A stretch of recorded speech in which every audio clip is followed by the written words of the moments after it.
나 찬양하리. 여호와 나의 목자시니 내게 부족함이 없으리로다. 주께서 모두 주시었네. 그 구원의 기쁨 찬양하리라. 여호와 나의 목자시니 쉴만한 물가로 인도하시리. 내 영혼 구원하신 주, 내 안에 기쁨이 넘치네. 감사해.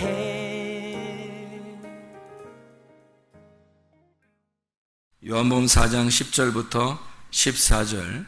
예수께서 대답하여 이르시되 내가 만일 하나님의 선물과 또 내게 물 좀 달라 하는 이가 누구인 줄 알았더라면 네가 그에게 구하였을 것이요 그가 생수를 내게 주었으리라.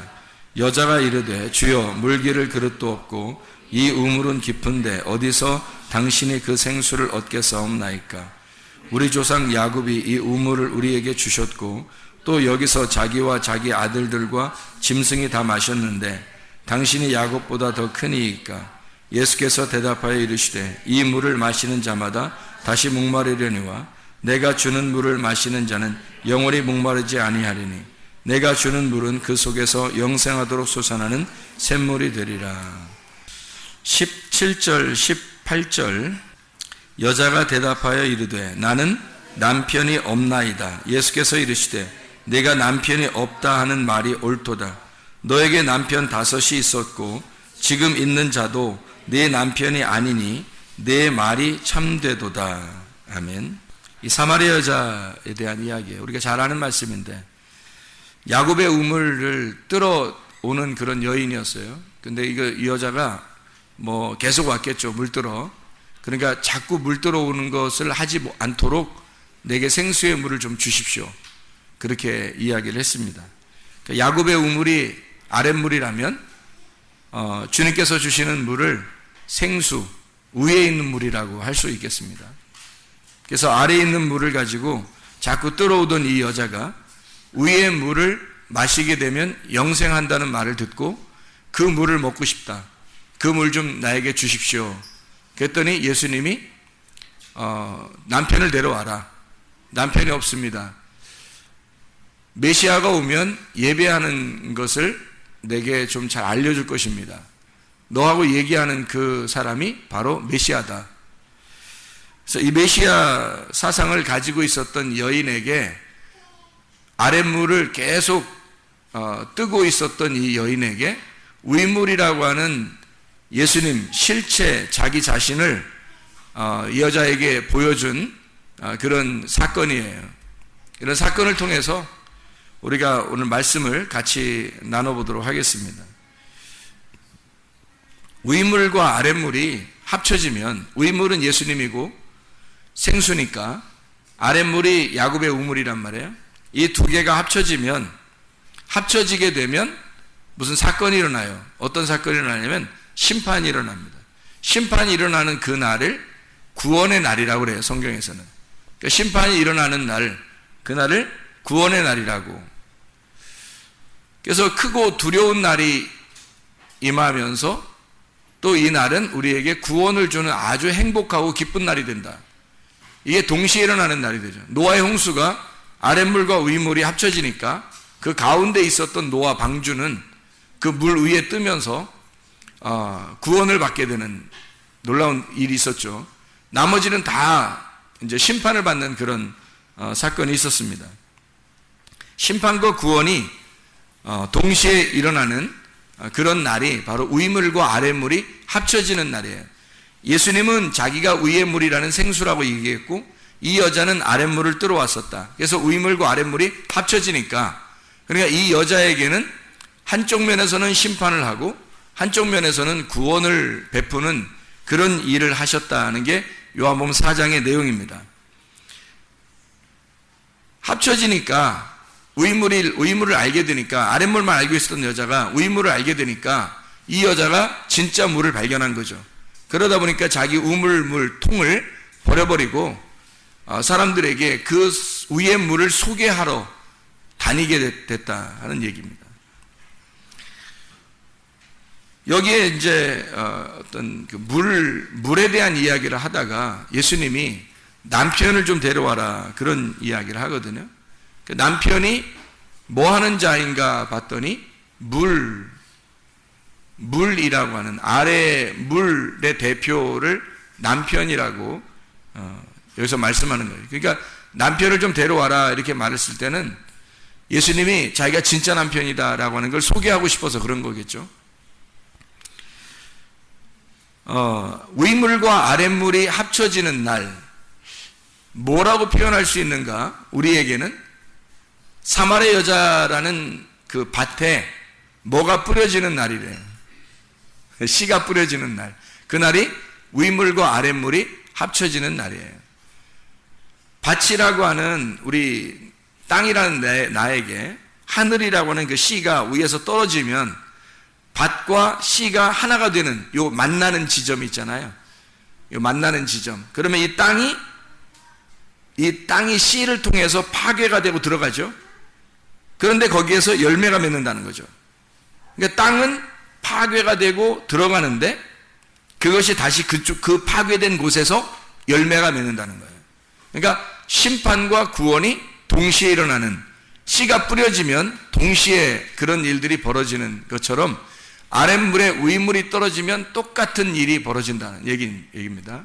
이 사마리아 여자에게는 사실 생수의 물이 되신 예수님 오신 것은 씨를 뿌리러 온 거죠.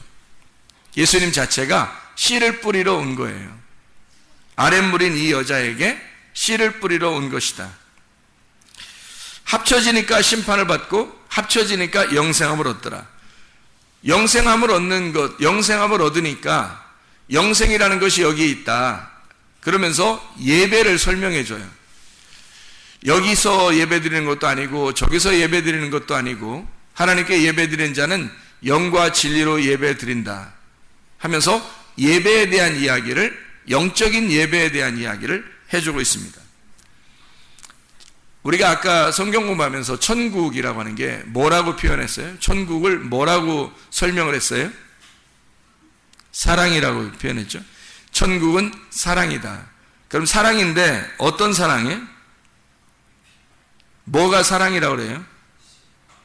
밭에 씨를 뿌리는 걸 사랑이라고 그래요.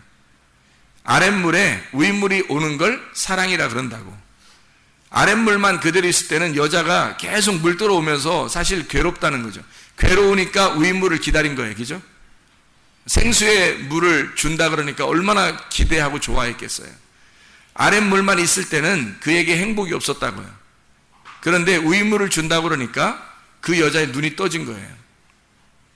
그만큼 위의 물이 행복을 전해주는 하나님의 사랑이었죠. 밭이 그냥 있을 때는 사랑을 못 느끼고 있다가 씨를 전달해 줄 때 그때 그 밭에 씨가 떨어지는 순간 밭은 사랑을 느끼는 거죠. 그렇죠? 그래서 밭에 씨가 떨어질 때 그걸 사랑이라고 여긴다. 반대로 지옥은 어떤 곳이에요? 천국은 사랑이 있는 곳이라면 지옥은 어떤 곳이에요? 미움이 있는 곳이에요. 그러니까 미워하면 지옥을 사는 거예요. 사람이 그 미워해도 거기에 매여 있거든요. 사랑을 해도 거기에 매여 있어요. 사랑을 하면서 매여 있으면 행복하고요. 미워하면서 매여 있으면 불행합니다. 행복이 천국이고 불행한 것이 지옥이에요. 그렇죠? 그래서 지옥이라고 하는 건 밭에 하나님의 아들의 씨가 뿌려지는 게 아니라 짐승의 씨가 뿌려진, 땅의 씨가 뿌려진 거예요. 땅의 말씀, 거짓 말씀이 뿌려진 사람들, 이런 것을 지옥이라 그렇게 말하는 겁니다. 그러면 우리가 갈라디아서 4장에 보면 어떤 언약의 두 언약에 대한 이야기가 나와요. 갈라디아서 4장에 두 언약, 어떤 언약이 나와요? 사라와 하갈을 통해서 사라에게는 예루살렘의 언약, 하갈을 통해서는 시내산의 언약. 그래서 하갈을 통해서는 이스마엘이 나오고 사라를 통해서는 이삭이 나온다.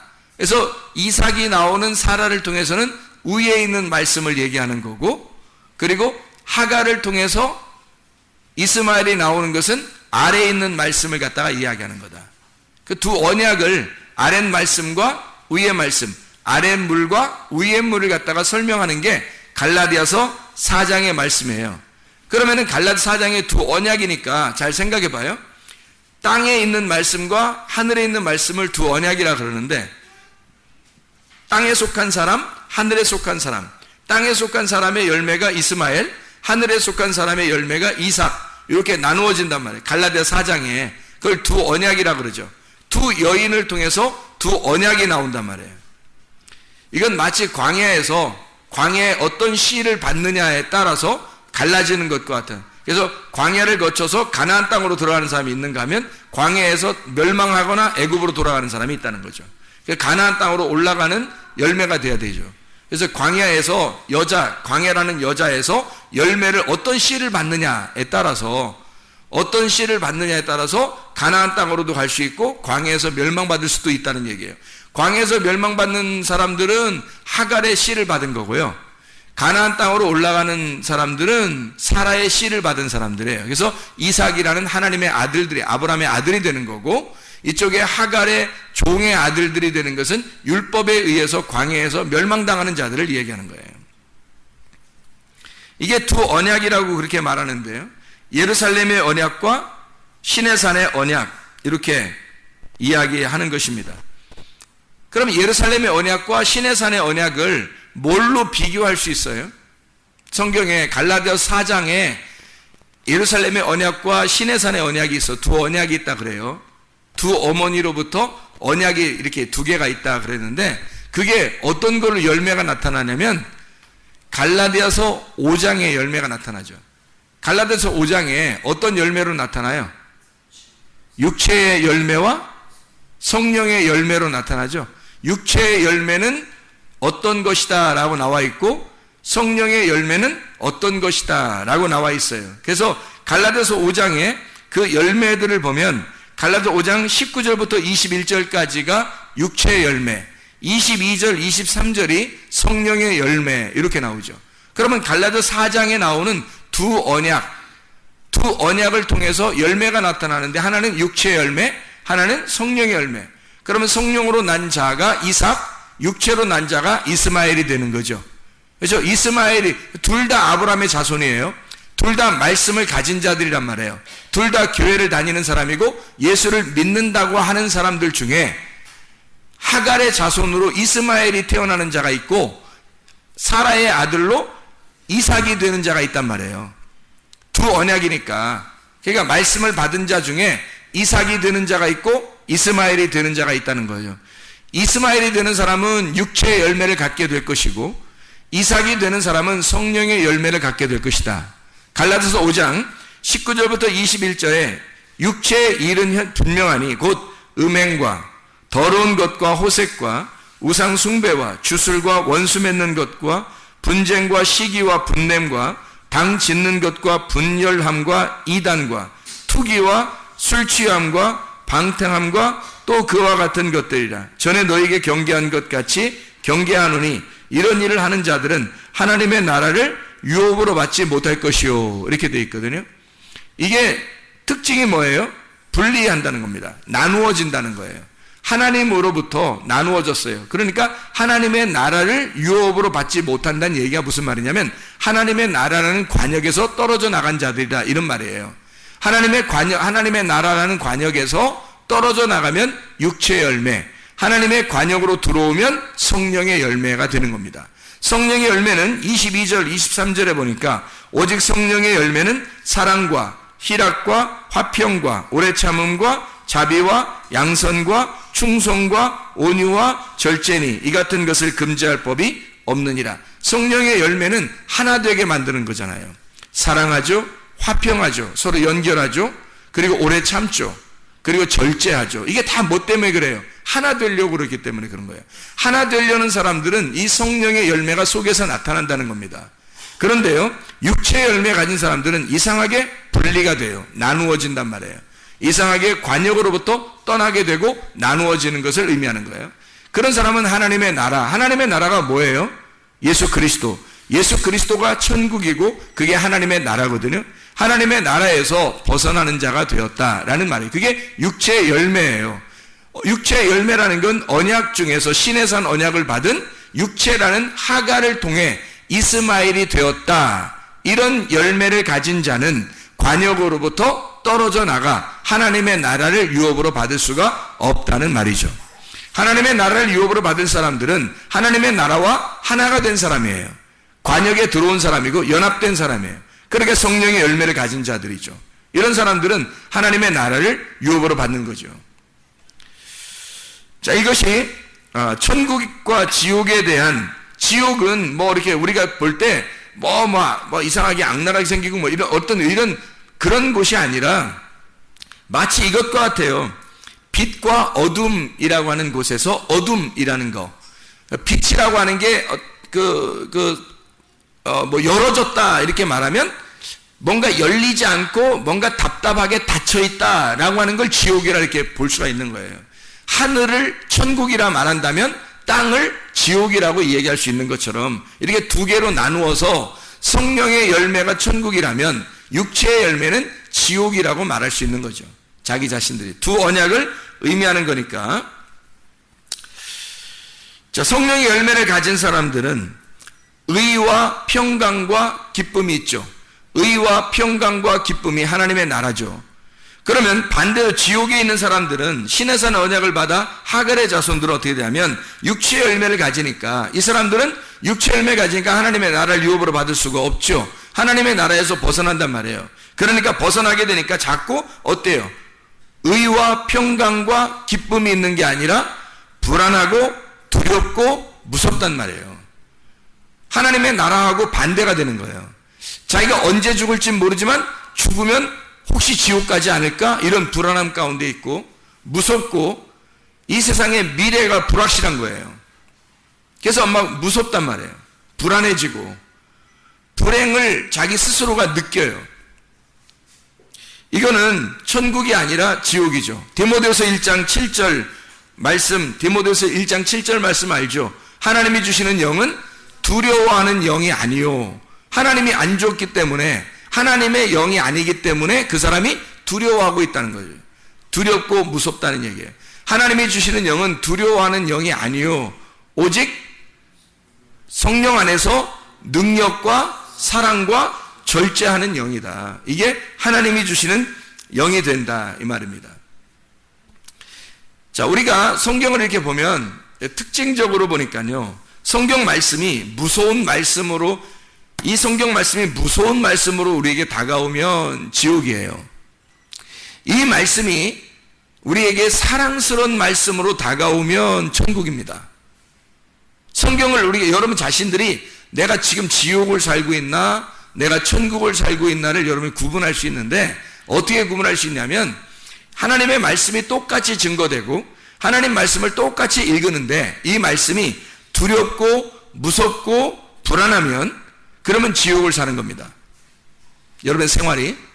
근데 의롭고 평강하고 기쁘고 괜히 행복하고 이게 사랑스러워, 하나님 말씀이 여전히 나를 사랑하는 사랑스러운 말씀으로 다가오면 그러면 천국이에요. 그럼 무조건 좋은 얘기만 해서 사랑스러운 말을 막 뽑아가지고 얘기하면 천국이겠네? 그런 의미가 아니고요. 그런 의미가 아니라 율법을 얘기하는데, 심판을 얘기하는데 그 말씀이 오히려 우리에게는 천국의 말씀으로 들려지는 거죠. 왜냐하면 진짜 하나님의 말씀은 우리에게 심판을 통해서 구원하려고 하는 하나님의 사랑의 의도가 있었기 때문에 그래요. 그 의도가 위물이 아랫물에 합쳐지면서 위물이 떨어지는 이유는 바로 그를 구원하기 위해서라는 얘기죠. 근데 사실은 위물이 아랫물에 떨어지면 심판이 오거든요. 그러니까 심판이 오는 게 그게 우리에게 구원이라는 말씀으로 다가오면 천국이란 얘기입니다. 근데 만약에 이것이 두려움으로 다가오면 지옥인 거죠. 요한계시록을 보면 여러분, 요한계시록에 막 이렇게 무서운 장면들이 나와요. 어디 나오죠? 6장부터 18장까지 말씀 보면요, 6장부터 18장까지 말씀 보면 7인, 7나팔, 7대접, 그 부분 보면은 상당히 부담스러워요, 안 부담스러워요? 부담스럽죠? 부담스러워요. 이렇게 막 멸망하고 막 두들겨 부시고 막 그렇게 하는 것 같아요. 이런 모습들이 보이죠. 그러면은 그 부분을 읽을 때 여러분이 그 부분이 무서워요, 무서워져요, 아니면은 행복하고 사랑스러워져요? 이상하죠. 요한계시록에 6장부터 18장까지를 읽으면서 정말 그 말씀이 사랑의 말씀으로 다가오면 천국인 거고, 그 사람이요. 그게 무서운 말씀으로 오면 지옥입니다. 이건 뭐 제가 말하는 게 아니라 어쩔 수 없어요. 성경이 그렇게 되어 있으니까 그런 거예요. 제가 무슨 얘기를 하는지 여러분이 들어보면 이해를 합니다. 여기에 있는 일곱 인, 일곱 나팔, 일곱 대접은 뭐 때문에 쓴 것인지를 여러분이 알아야죠. 뭐 때문에 썼는지를. 자, 창세기 우리가 2장에 보면 에덴 동산이 나와요. 강이 몇 개 나와요? 4개가 나옵니다. 비손강, 기혼강, 힛데겔, 유브라데, 이렇게 4개의 강이 나오거든요. 근데 이 4개의 강에서 유브라데 강이 좋은 밭이다, 이렇게 이야기를 했어요. 그걸 설명하기 위해서 강이 4개가 나오는 거고, 강 4개 나오는 것이 요한계시록의 21장, 22장에 보면 그게 생명수의 강으로 강이 나와요. 생명수의 강. 그러면 여기서 몇 가지의 강이 필요 없는 거예요. 천국은 생명수의 강만 있으면 되는 거거든요. 생명수의 강, 이게 있으면 거기가 12가지 과실을 맺는 생명수의 강만 있는 거예요. 그러니까 에덴 동산에 있었던 강이 요한계시록의 새 예루살렘에는 생명수의 강으로 바뀌어서 나온다는 거죠. 그러면 틀림없이 하나님은 에덴 동산에 있는 강을 생명수의 강으로 바꿔놓는 거죠. 이게 성경이란 말이에요. 그러니까 여러분 보세요. 요한계시록 6장부터 18장까지 일곱 인, 일곱 나팔, 일곱 대접이라는 말씀들은 무엇 때문에 있는지를 알아야 되겠죠. 왜 그 요한계시록의 그 어마어마한 마지막 성경의 부분에 왜 이런 어마어마한 무서운 이야기들이 써 있는가? 우리를 겁주려고 그러는 건가? 그런 말씀들인가 과연? 아니라는 거죠. 이 말씀은 뭔가 의미가 있어서 쓴 거라는 얘기입니다. 자, 보세요. 창세기 1장에 보면 천지 창조를 며칠 동안 해요? 6일 동안 하죠. 천지 창조를 6일 동안 해요. 6일 동안 하고 7일째 되는 때 뭐 해요? 안식을 하고 하나님께서 쉬시고 안식하셨다. 근데 사실 안식일날 돼서 요한복음에 보면 안식일날 예수님이 자꾸 안식일날 그 선한 일을 하죠. 그리고 예수님이 십자가 못 박혀 돌아가시면서 자기 자신이 모든 일을 끝내고 쉰다라는 말을 해요. 자기가 일을 다 끝내는 걸 쉰다, 그렇게 말해요. 그러면 일을 하고 안식일날 자기가 일하면서는 우리 보고 어떻게 쉬라고 했는데 그걸 안식일이라고 그랬죠. 그리고 마지막에 자기가 그 안식일 모든 것을 다 몸을 바쳐서 생명을 주고 죽는 것을 안식일의 완성이라고 그래요. 그래서 안식일의 완성의 그 안식일 날 무덤에 들어가 있는 거예요. 무덤에, 안식일 날 무덤에 들어가 있는 거예요. 그리고 안식 후 첫날 살아나는 거죠. 무덤에서 부활하는 거란 말이에요. 그럼 안식일 날 틀림없이 어디 있었단 얘기예요? 무덤에 있었단 얘기예요. 그죠? 무덤에 있었단 얘기는 일을 끝내고 쉰다는 얘기인데, 일을 끝내고 쉰다는 걸 뭘로 표현했다고요? 죽음으로 표현했단 말이에요. 예수 그리스도가 자기의 죽음을 일을 쉬는 것으로 표현했다는 얘기죠. 그리고 자기가 부활하는 거죠. 그 다음날 부활. 누구를 위해서 부활하는 거예요? 우리를 위해서 부활하는 거예요. 죄 때문에 죽으시고 우리의 의로우심을 위하여 부활하셨느니라. 이해가 되시죠? 그래서 우리의 의로우심 때문에 주님이 부활하시는 거예요. 우리를 의롭게 만들려고 8일날 부활하는 거예요. 그러니까 예수님 혼자 부활하시려고 8일날 부활하는 게 아니라 교회라는 교회 숫자 8, 새로운 부활의 숫자인 8을 부활시켜서 새로운 시작을 만들려고 8일날 부활하시는 거라고요. 자, 6일날 창조하신 것이, 그러면 6일날 창조한 것이 영원해요? 아니면 이것이 무너져야 될 거예요? 무너져야 될 거라고요. 그러면 6일날 창조한 것은 이 세상을 창조한 거예요? 나를 창조한 거예요? 나를 창조한 거라는 거예요. 이 세상도 물론 창조했죠. 이 세상도 창조했는데, 그런데 이 세상을 창조한 것은 나를 창조한 것을 알려주려고 그림자로 보여주는 거잖아요. 실체가 나라고요. 이 세상은 실체가 나라고요. 내가 실체고 저거는 모형이라는 거예요. 내가 실체고, 그러니까 나를 위해서 세상을 만든 거죠. 6일날 동안. 그러니까 6이라고 하는 건 누구를 얘기하는 거예요? 나를 얘기하는 거예요. 6은 나를 얘기하는 거고 7은 예수님을 얘기하는 거란 말이에요. 8은 교회를 얘기하는 거고요. 그러니까 나는 죽고 예수 그리스도가 살아서 나의 신랑이 되시면 내가 신부인 교회 8이 된다는 얘기예요. 그래서 우리 천지창조의 6일을 어느 날 무너뜨려야 되겠다라고 성경에서 무너뜨려야 되겠다라고 성경에 쓴 게 뭐겠어요? 요한계시록 6장부터 18장까지라고요. 그러면 그 일이 좋은 일이에요? 나쁜 일이에요? 좋은 일이라는 거죠.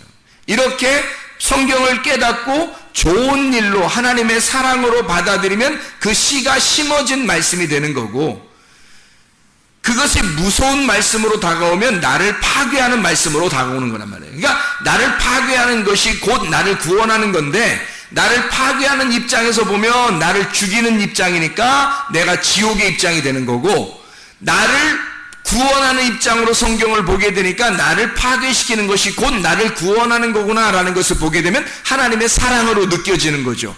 이게 하나님이 나에게 씨를 심기 위해서, 새로운 건축을 위해서 하나님께서 나를 부셔버리고 무너뜨리기 위한 하나님의 말씀이구나라는 것을 깨닫게 되는 거죠. 어렵지 않죠. 요한계시록 6장부터 18장까지의 말씀은 그래서 마태복음 24장 2절에 옛 성전을 돌 하나도 돌 위에 남지 않고 다 무너뜨려지겠다라고 하나님이 언약한 그 말씀을 이루시는, 내가 너를 파괴하겠다라고 하는 거, 그 너가 누구냐면 요한복음 2장 21절에 예수 그리스도가 내가 성전이니 나를 무너뜨려라, 내가 3일 만에 저 성전을 지을 것이다 라고 하는 것은 예수 그리스도 그 살아있는 그 육체를 설명한 것이다. 3일 만에 그가 부활할 것이다 라고 하는 것을 자기가 자기를 설명하는 것이다 라고 이야기하는 거죠. 누구 때문에 예수님이 오셨다고요? 나 때문에. 그러니까 누가 무너져야 된다는 걸 얘기하고 싶어서 주님이 죽으시는 거예요? 내가 죽어야 되는 걸 알려주기 위해서 주님이 죽으시는 거잖아요. 그러니까 그 성전, 옛 성전은 누구를 말하는 거라고? 예수님. 그 옛 성전은 예수님인데 다 무너져야 할 예수님. 그럼 그건 누가 무너져야 할 거란 얘기? 내가 무너져야 할 거. 그 내가 무너져야 할 건 옛 성전이니까 이게 옛 세상이란 말이에요. 옛 세상인 내가 무너지는 거니까 하나님이 창조한 이 세상, 옛날에 창조했던 창세기 1장의 창조는 무너지고 새로운 창조가 다시 건설될 것이다 라고 하는 게 요한계시록의 7인 7나팔 7대접으로 무너뜨리고 신랑 되신 어린 양 예수를 만나 새로운 천국, 새로운 새 예루살렘을 건설하는 이야기를 요한계시록에 쓴 거란 말이에요. 그러니 이 온통 이 말씀들은 다 누구에 대한 말씀이에요? 예수 그리스도, 나에 대한 말씀이라고요. 예수 그리스도가 나를 통해서 왔잖아. 나에게 왔잖아. 나를 위해서 왔잖아요. 나라는 세상에 왔다고요. 그래서 온통 나라는 세상을 바꾸어 놓는 말씀이 성경이라고요. 이렇게 성경을 보게 되면 이 성경은 굉장히 사랑이 넘치는 성경이 되는 거죠. 이렇게 사랑이 넘치는 성경으로 깨달아진 사람은 천국을 사는 것이고요. 이게 깨달아지지 않으면 자기가 늘 불안하고 무섭단 말이에요. 그러니까 지옥을 살 수밖에 없는 거죠. 옛 창조, 옛 성전은 무너지고 새로운 창조, 새로운 성전, 새 예루살렘이 건축된다라고 하는 것을 이야기하는 것입니다. 요한복음 4장에 5 남편을 두고 마지막 집에 있는 그 6번째 남편을 가지고 있는 이 여자, 그 여자에게 예수님이 등장한 겁니다. 그러면 5 남편과 6번째 지금 집에 있는 것도 라고 왜 예수님이 이렇게 나누어서 얘기했을까요? 사마리아 여자가 분명히 요한복음 4장에 저는 남편이 없어요 라고 했거든요. 그러면 예수님이 우리 같으면 보통 사람을 찔러주거나 그렇게 하지 않고 좀 착한 척 하면서 좀 좋은 말로 슬슬 넘어가듯이 얘기하고 말 겁니다. 그죠? 근데 예수님은 그렇지 않아요. 콕 집어서 얘기했어요. 콕 집어서 너 남편 5명 있었는데 지금 있는 남편도 네 남편이 아니다. 이렇게 콕 집어서 왜 이렇게 나누어서 설명을 했을까? 5 남편 그리고 지금에 있는 남편 이렇게 이야기했잖아요. 그럼 5 남편이 있었고 지금에 있는 남편, 그러니까 지금 있는 남편은 몇 번째예요? 6번째라는 얘기죠. 6명의 남편이 네 남편이 아니다 라고 하는 걸 콕 집어서 이야기했다는 거죠. 잘 생각해 보세요. 이 여자가 가지고 있었던 5 남편이라고 일부러 딱 구분해 가지고 5 남편을 둔 것은 율법을 말하는 겁니다. 율법이라는 남편이 너에게 있었다. 네가 이제까지 섬기던 네 조상으로부터 내려오던 율법의 남편이 있었다는 얘기예요. 5이. 근데 그게 너라는 거예요. 그게 너라는 거야. 6번째. 그 남편과 아내는 하나잖아요. 남편과 아내는 하나잖아. 그 율법의 남편을 가지고 있던 네가 지금 6번째 바로 너야. 그것도 네가 아니야. 그건 모형이지 실제가 아니다. 실체가 오면, 위의 말씀이라는 실체가 오면 너는 무너지는 거야. 그래서 5 남편과 6번째 있었던 이 남편도 너의 것이 아니다 라고 하는 거죠. 여기 사마리아 여자는 어떤 여자와 똑같아요. 그러니까 어떤 여자와 똑같아요? 향유옥값 깨뜨린 여자하고 똑같죠. 향유옥값 깨뜨린 여자도 자기의 가지고 있는 걸 다 깨뜨려서 예수님께 드리고 내 건 없어요 그랬잖아요. 내 건 없어요. 그러니까 예수님이 자기를 주셨잖아요. 자기의 말씀을 주셔서 이 여자가 가는 곳, 이 복음이 가는 곳마다 이 여자의 행한 것도 같이 복음을 전파해 줘라. 이 여자의 행한 것 자체가 복음이다. 다시 말하면 복음이 전달되는 곳에 이 여자가 갈 수 있도록 해라 그 말이거든요. 예수 그리스도라는 복음이 전파될 때 이 여자도 함께 있다는 거예요. 그러면 여자가 예수, 예수가 여자, 이거 둘이 뭐가 됐다는 얘기예요? 예수의 씨를 받은 남편의 씨를 받은 아내가 됐다는 얘기예요. 둘이 하나가 됐다는 얘기야. 이 사마리아 여자에게 지금 예수님이 와가지고 뭐 하고 싶다는 거예요? 내가 너의 남편이 되고 싶다는 거예요. 남편이 된다는 얘기는 내가 너를 사랑하고 싶다는 거예요. 내가 너를 사랑하고 싶다는 건 뭘 주고 싶다는 얘기야? 씨를 주고 싶다는 얘기야. 그럼 씨를 주면 너는 내가 씨를 주는 자고 너는 씨를 어떻게 해? 받는 자가 되어야 된다는 거죠. 내가 씨를 주고 너는 씨를 받는 자. 내가 씨를 주고 너는 씨를 받아. 씨를 주고 씨를 받는 이것을 천국이라 그런다고. 씨를 전달하면 씨를 받는 사람이 있을 거 아니에요. 그러면 하나님의 말씀이 전달되고 하나님 말씀이 전달되면 받는 자가 있는 그것을 천국이라 그런다고요. 성경에서는 천국을 어떤 장소의 개념으로 하지 아니하고 이게 천국, 이것이 씨가 있는 곳, 이게 천국이라고요. 그래서 예수님 마태복음 13장에 뭐라고 그래요? 천국은 마치 씨, 겨자씨, 누룩, 보화, 그물 같으다. 이게 천국이다. 천국은 어떤 장소를 얘기한 게 아니란 말이에요. 씨가 있는 곳, 씨가 있는 것, 이게 천국이다. 예수님이 사마리아 여자에게 지금 씨를 전달해주는, 의의 물을 전달해주는 것은 다시 말하면 뭐를 갖다가 안겨준 거예요? 천국을 갖다 준 거란 말이에요. 향유값 깨뜨린 여인, 이 여자가 향유값 깨뜨리고 나서 자기의 모든 걸 다 드렸는데 뭘 받은 거예요? 그러니까 씨를 받은 거예요. 천국을 받은 거란 말이에요. 말씀, 생명, 빛, 진리, 어린 양 되신 그 예수님, 그래서 어린 양으로 오신 그분이 핵심이라고 해요. 진리의 핵심. 그러니까 예수님이 향유값 깨뜨린 여인 그 앞에서 뭐라 그래요? 이 여자가 나의 장례, 나의 죽음을 준비했다. 내가 어린 양으로 온 것을 철저하게 준비가 되었다 이 말이에요. 그게 복음이라. 복음이라는 그 진리가 어린 양으로 오신 그분, 그 예수가 죽는 곳, 그 죽음, 그것이 복음이다. 이 다섯 남편을 가진 자, 6번째 남편도 율법을 가진 이 여자가 자기의 율법을 깨뜨리고 예수 그리스도라는 복음을 받게 되었어요. 이 땅에 하늘이 이 땅에 내려왔구나, 나에게 씨가 내려왔구나 라는 것을 그 자리에서 목격하게 됐다는 거죠. 이 여자가 요한복음 4장에. 이랬을 때 이 여자가 어떻게 해서 이 여자가 씨를 받게 되었는가 라고 하는 얘기입니다. 어떻게 이 여자에게 위에 있는 생수가 오게 되었는가, 어떻게 예수님은 이 여자에게 일부러 찾아가서 만나 주었는가 하는 얘기예요. 어떻게? 어떤 여인이니까 그런 거예요? 그만한 자격이 있어서 그런 거예요? 그만한 자격이 있으니까 예수님이 가가지고 만나주고 생수를 주고 씨를 전해준 거예요? 그냥 여자는 가만히 있었어요. 여자는 예수님에게 사랑받고 싶은 마음도 없었고요. 그 남자하고 다 그랬던 건데, 이 사마리아 여자 입장에서는, 근데 어떤 여자인데 예수님이 막 사랑하고 싶어 하고 씨를 주고 싶어 하고 그렇게 와가지고 만나느냐 이거예요. 이 여자는 틀림없이 이런 여자였어요. 이 여자는 5 남편을 가진 여자, 그리고 또 하나의 남편이 있는 여자로 봐서 이 여자는 율법적인 사람입니다.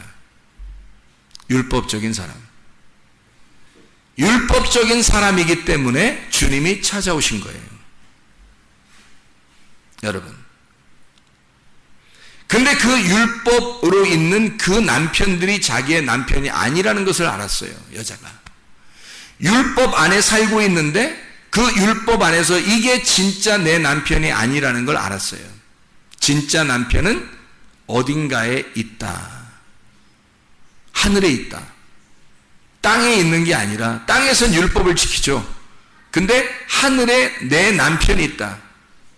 율법을 넘어선 나의 남편이 하늘에 계시다. 그래서 나의 남편이 이 땅에 없는 거다. 율법적으로 충분히 살아가고 있는 여자인데 남편이 아닌 거예요, 이게. 그걸 알았던 거예요.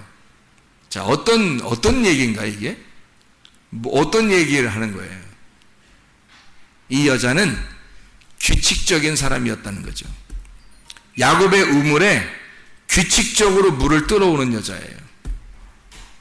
그리고 남편이 5이 있었고, 그리고 한 명의 남편이 있는 거로 봐서 이 여자는 철저하게 율법적인 여자였다는 거죠. 그런 사람에게 주님이 찾아오신다는 겁니다. 여러분 어때요? 자, 예수님을 만났어. 이 여자가 만나고서 물을 다 떴어요. 이제 생수가 뭔지 알았어. 하늘의 물이 어떤 건지 알았어. 하늘에서 오신 예수님, 그 생수가 어떤 건지 알았어요. 이 여자가 알고 거기서 예수님을 만나고 나니까 너무 좋아서 물동이를 다 버려두고 사마리아 사람들한테 가가지고 막 다 여기 내가 만난 메시아를 봐라, 그리스도가 아니냐, 내가 만난 거 봐라 하면서 이분이 진짜 하늘의 아들이다 막 얘기하면서 내가 이토록 기다렸던 그 남편이 왔다 하면서 막 소개를 했거든요. 좋아서 남편이 너무 훌륭하니까 하늘에서 온 왕자란 말이에요. 백마탄 왕자가 내려왔으니까 막 자랑하고 싶어서 확 자랑을 해버렸거든요. 자랑하고서 물도 하나도 안 뜨고 집에 그냥 돌아갔다. 그 다음날도 물도 안 들어왔다. 그 다음날도 물도 안 들어왔다. 이래요? 그랬겠어요? 사마리아 여자가? 아니에요.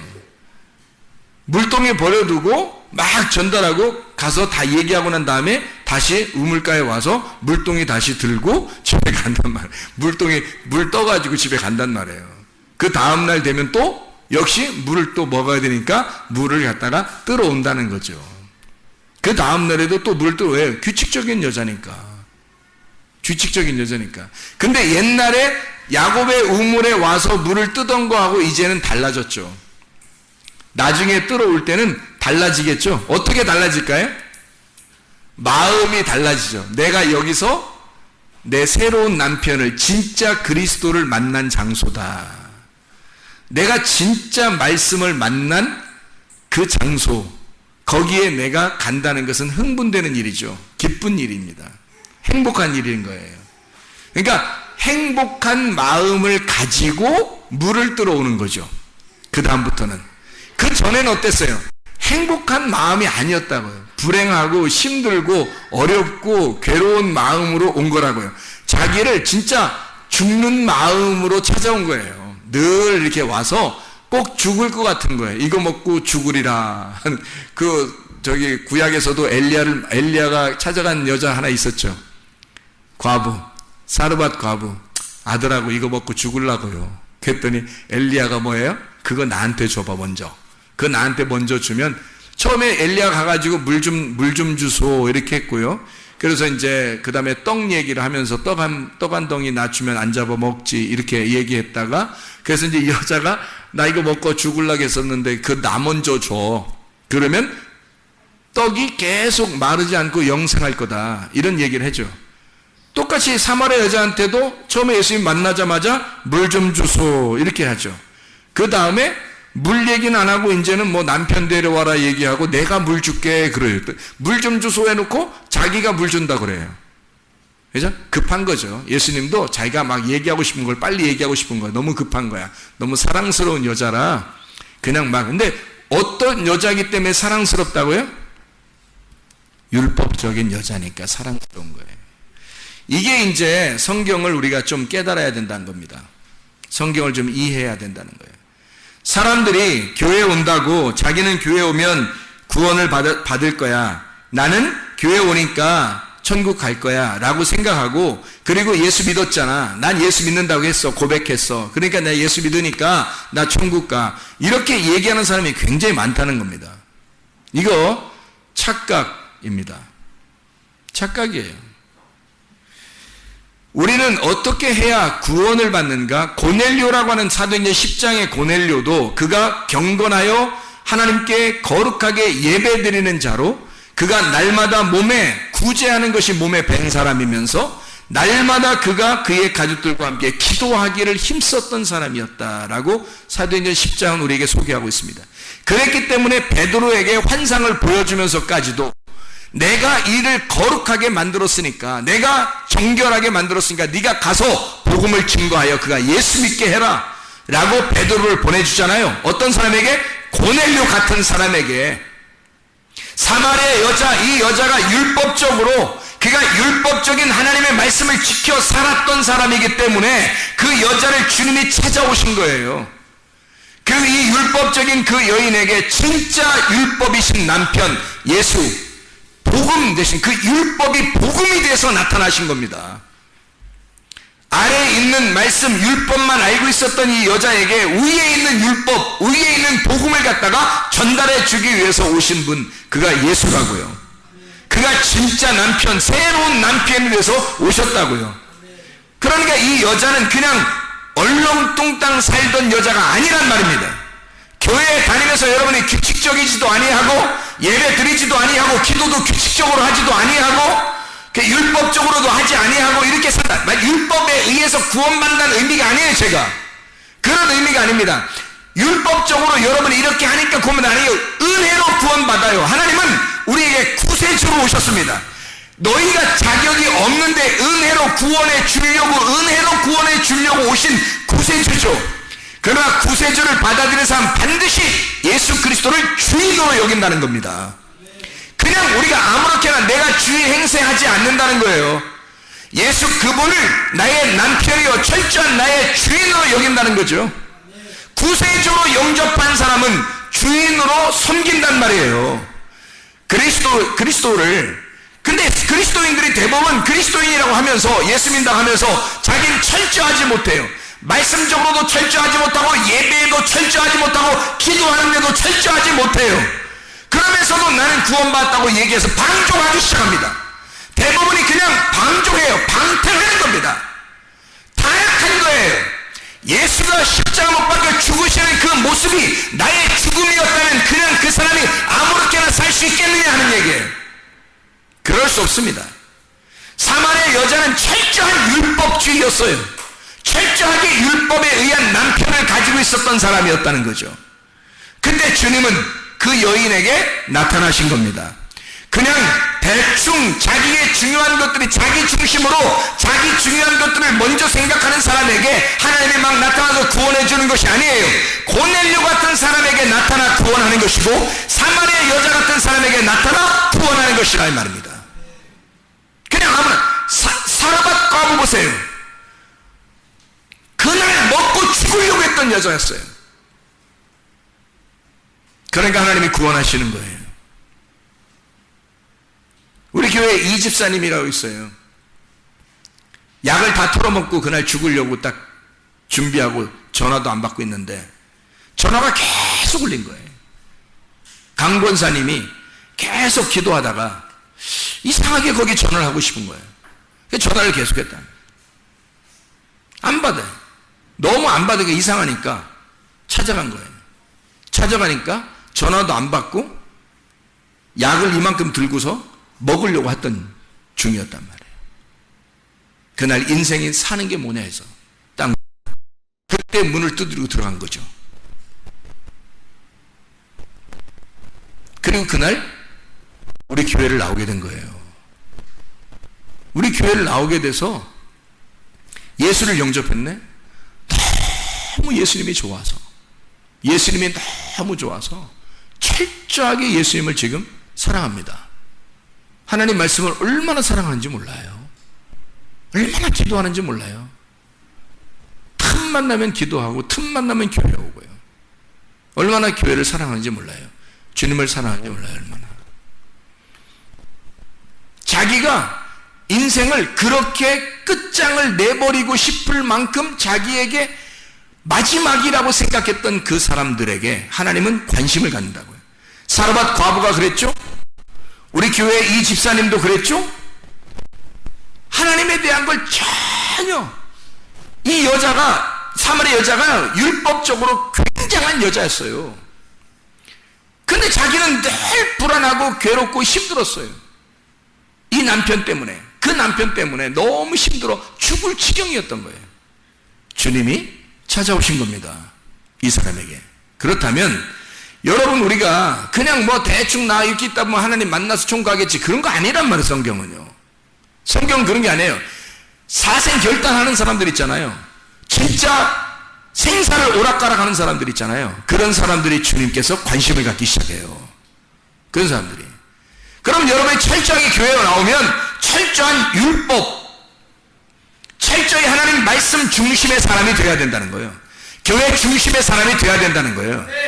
이게 하나님 중심의 사람이 돼서 내가 오로지 하나님 중심, 이 말씀의 중심, 교회 중심, 그래서 이것 자체가 너무 중심적이고 너무 규칙적이어서 이 사람을 사람들이 볼 때 너 율법주의 아니야? 라고 할 정도의 사람. 그래서 그 이 말씀 중심, 교회 중심, 하나님 중심 때문에 아주 죽을 지경인 사람에게 주님은 나타나신다고요. 이게 그런 사람에게, 그냥 막 놀고 먹는 사람에게 하나님 나타나시겠냐고요. 아니라고. 그건 아니라고. 성경은 아니라고. 그건 아니라고요. 성경 어디에도 그런 사람들을 구원했다고는 말이 없어요. 하나님은 철저한 사람들에게, 진짜 하나님의 율법 안에 찌들어 있는 자들을 주님 만나신다고요. 정말 규칙적인 사람, 규칙적인 성경 읽기, 규칙적인 기도, 규칙적으로 예배 드리는 이런 사람들에게 하나님은 은혜를 누릴 수 있도록 만들어 주신다. 율법을 통해서 은혜를 누리게 만들고, 하나님은 인간의 삶에서 규칙을 정해놔요. 이 규칙을 정해놓은 이 규칙을 철저하게 지키게 함으로써 은혜를 누리게 만들어요. 제가 이것을 왜 이렇게 생각을 하게 됐냐면요, 이거를 주님을 생각을 해봤어요. 건강을 생각해보고 주님을 생각해봤어요. 그랬더니 건강이라는 게 다른 게 없더라고. 여러분, 의사 만나면 의사들이 여러분 건강할 때 건강을 지키세요, 그런 말 하죠. 그리고 건강이 이제 안 좋아졌어요. 그럼 이제 병원에 가서 의사를 만나면 의사가 뭐라 그래요? 아이고, 미리 건강 좀 잘 지키지 그랬어요. 이제 앞으로 이렇게 하세요 라고 해요. 뭐라고 그래요? 약간의 치료를 해주고, 그리고서 어떻게 살으라고 그래요. 어떻게 살으라고 그래요? 규칙적으로 운동하고, 규칙적으로 식사하고, 식사도 조심해서 먹어야 될 것과 먹지 말아야 될 것을 잘 구분해서 드세요. 그리고 운동을 꼭 하세요. 그런 말 해야 안 해요? 하죠? 그게, 여러분 보세요. 운동하는 사람들 보면, 운동을, 자, 아침에 한 5시간 운동했어. 새벽부터 5시간 운동하고, 그 다음에 한 달 쉬었어. 응? 운동을. 그리고 그 다음에, 운동 좀 해야지. 그래 놓고, 하루에 한 10시간 운동했어요. 그 다음에 또 한 2달 쉬었어. 그 다음에 또 하루 막 운동 엄청 열심히 막 땀 패질패질 하면서 운동을 열심히 했어. 그 식은땀에 그거. 힘들어서. 막 운동하고 그 다음에 한 3달 쉬었어요. 그러면 건강해질 수 있을까요? 아니에요. 꾸준히 규칙적으로 하루하루 율법적으로 운동을 해줘야 건강한 것입니다. 하루에 1시간이면 1시간, 2시간이면 2시간 규칙적으로 그 시간에 맞추어 운동해야 되는 거예요. 밥 먹는 것도 시간을 하나님이 정하신 거예요. 성경에서도 아침 저녁으로 식사를 하도록 되어 있습니다. 성경에서도 아침 저녁으로 식사를 하게 되어 있어요. 딱 정해진 거예요. 하나님이 정하신. 그래서 어떤 사람이 오늘 밥 먹고 한 3일 쉬었다가 그 다음날 또 밥 먹고 한 5일 쉬었다가 이렇게 할 수 없는 거예요. 할 일이 너무 바빠가지고 하루 먹고 며칠 쉬고 안 먹고 있다가 다시 또 하루 먹고 이렇게 할 수 없는 거예요. 밥은 아침 저녁으로 규칙적으로 먹어줘야 된다는 겁니다. 왜 그렇게 해요, 여러분? 아니 뭐 건강 상관없으면 여러분이 아무렇게나 밥 먹지 뭘 그렇게 똑같이 이렇게 밥을 먹으려고 해요? 생각을 해보시라고요. 누가 만드신 거예요? 하나님이 만드신 거예요. 제가 건강을 생각해보고 하나님 말씀을 생각해보니까 아하, 하나님 말씀도 똑같겠구나. 하나님 말씀도 하나님이 이런 규칙과 율법을 통해서 사람들에게 건강하도록 하나님이 건강을 유지하는 방법을 똑같은 규칙을 정해서 그대로 하는 사람들에게 건강하도록 만들어 놨다는 겁니다. 똑같이 그 시간에 밥 먹는 것과 똑같이 그 시간에 운동하는 것을 통해서 하나님은 그 사람을 건강하게 만들어 놨다는 거예요. 그걸 누가 만들었냐면 하나님께서 그렇게 우리의 몸을 그렇게 만드셨다는 거예요. 하나님이 하물며 영적인 이런 건강을, 영적인 은혜를 우리에게 주시려고 하는데 하나님이 이런 하나님의 말씀의 율법 중심의 사람이 아닌데도 하나님 말씀의 중심의 사람, 내가 율법의 중심이라고 하는 것은 말씀 중심을 얘기하는 겁니다. 교회 중심을 얘기하는 거고 하나님 중심의 사람을 얘기하는 거예요. 이걸 율법적으로 그렇게 규칙적으로 사랑하고 규칙적으로 말씀을, 규칙적으로 교회를, 규칙적으로 하나님을 사랑하지 않는 사람에게 은혜라는 건강을 주시겠느냐 이 말이에요. 아니라는 거죠. 하나님이 우리의 몸을 만드실 때 이렇게 건강하도록 만들어 놓은 규칙이 있는 것처럼 하나님이 우리에게 은혜를 베풀어 주실 때는 하나님의 규칙이라는 게 있다는 거죠. 그 규칙을 정해놓고 그대로 행하는 사람에게 은혜를 베풀어 주시고 그 사람이 은혜를 누릴 수 있도록 영적인 건강을 허락해 주신다는 겁니다. 그냥 아무에게나 영적 건강을 주시는 게 아니에요.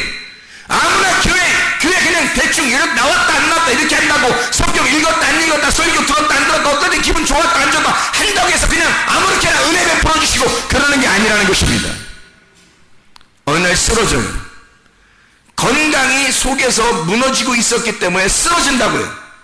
몸도 마음도 이게 쓰러진단 말입니다. 사람이 규칙적으로 운동하지 아니하고 규칙적인 식사를 하지 아니하면 이게 쓰러진다고요. 이해가 되십니까? 반드시 하나님은 우리에게 규칙적인 식사와 운동을 통해서 건강을 유지하도록 하나님이 우리 몸을 그렇게 만드셨다면 우리의 영혼도 하나님이 그렇게 만드셨을 거라는 겁니다. 우리의 영혼은 반드시 규칙적으로, 규칙적이라는 말은 성경에서 말하는 건 율법적이란 얘기입니다. 그 율법을 통해서 은혜를 발견하도록 만들어 놓고 그 율법을 통해서 말씀 중심과 교회 중심, 하나님 중심이라는 이 율법을 통해서 하나님을 만나도록 그리고 영적인 건강을 유지하도록 진짜 천국을 누릴 수 있도록 만들어 놓았을 것이다라는 얘기예요. 이게 정상이라는 겁니다. 하나님이 우리의 몸을 건강하게 유지하게 하는 방법을 주신 것처럼 우리의 영혼도 하나님은 우리에게 건강하게 유지하도록 만들어 주셨다. 그것은 반드시 말씀 중심적인, 교회 중심적인, 하나님 중심적인 율법에 의한 규칙적인 신앙생활에 의한 영적인 건강이었다.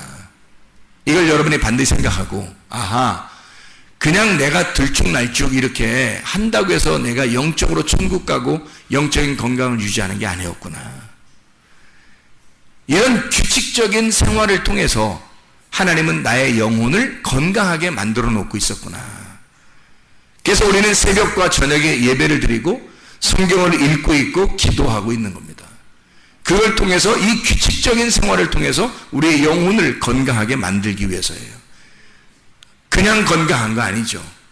반드시 이것이 오히려 우리에게 건강을 주고 규칙적인 운동과 규칙적인 식사가 우리의 몸의 건강을 가져오는 거죠.